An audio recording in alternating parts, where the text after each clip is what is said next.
ugu u gaari karno uu hawayay diiwaanka hawada sida sidee uu noqon karaa qof kasta oo sida Soomaaliya ku diiwaanka karno xogtiisa talaalkiisa meesha uu yahay waa ku farxaa markaan arko dad qaraabo ah oo is haysto oo isku xiran oo qof horjooga ah leh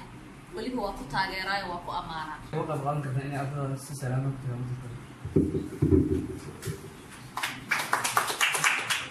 intii guri degan ama isku raabidaa qofkii baxaya guriga haddaad leedihiin war halkaasaan aadayaa dee ha layga warhayo meeshii hadday wax ka dhacaan waa lagu soo wacayaa haddii lagu waayo dee waxbaa lagaaga talagelaya laakiin keligaayoo dhumanaya haddaad xiso dee mawjuu qaflaa kula kulanta marka calal aqal geeridaada ha la ogaadeen intii ay isku xidhan tihiin fariinta u keena kartiisa kaasi waa iga talo ta kale ee iga taladaay waxaa weeye inta hadda xaaladdan lagu jiro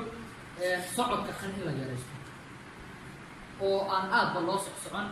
wixii aad ka maarmi weydaan aad idinkoo aan midhahayn ku baxdaan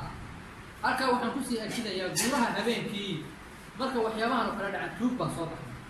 marka idinkoo midha waxaan looga lahaa ka digtoonaada inaad socotaan soomaaliduna waa dad dhiiran oo qofku dee waxaan garanayaa anagoo yaryaroo marka ariga lasoo hooyo oo la casheeyo layihahdo wararooda ceesaan baa maqan ilmaane reerkaa ka daro oo ilmo yar oo jeef dusduslaada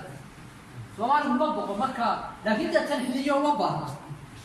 waa inaad cid isku raacdaan aad baad mahadsan tihiin taasi waa inta wadciga taagan yahay haddii masalan waxyaabaha dawaarida waa la iskaga talagaraa guriga aad degan tihiin waxyaabaha muhiimka idinka qori karo waxaa loo xidhi karo magaalada iska soo ganta ortakaasna iska soo ganta haddii motorka biyudi ka dhaqaay hadda iska sii hagaajista raashinka haddaad iska sii magaciisiyeysa hadeerba ku talagala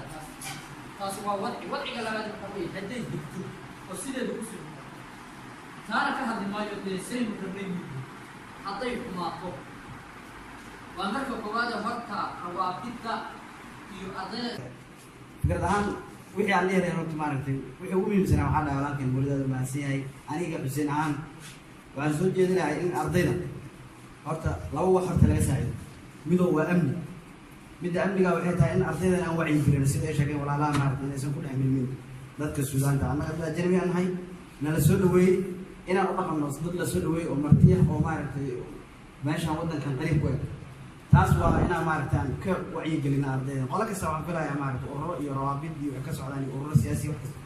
nin kastaa wasiilo ku gaarsiin kara way jirtaa oo dhihi kara niyo waxaan annaga aan ka baxno oo maaragtay waxyaalaha qaar yaanan faraha la gelin shaqadeena maahan dadka qaar soomaalida waxaa umalaysaa waxyaalaha qaar suudaanta inay la milmeen oo waxaan shaqadooda ahayn waxaa umalaysaa inay muqdisho joogaan ma ahan sidaas way ka duwan tahay dad qofkan suudaanka kan mucaaradka xataa haddaa maanta la dhahdid maaragtay sida ay rabaan oo adhahda ninkan ha dhaco wuxuu dareemaya sababka aa ku dhahda reasonka aa ku dhahdo fiirinayo iyo ninkan ajnabiga maxaa ka gala anigu waaba la gartay anaan dhaheen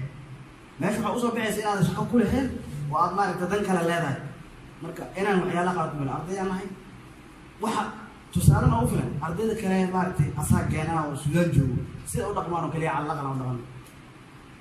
oo maaragtay aanan faraha la gelin waxyaalahaas ardaydan aan ka wacyigelino waa is ognahay ceebaan leenna annaga ceebaan leenna waxaa kamid habeenkii inaan xilli dambe socono aan yarayno gabdhaheenna sidoo kale maqrib meesha lagu gaarayeysan maaragtay meelo dheer aadin wiilashu waa baxsan kara wax kasta dee dhaca midda kale la soo jeedinaya shaaha iska yarayno waxaa waaye shayga dadka uragga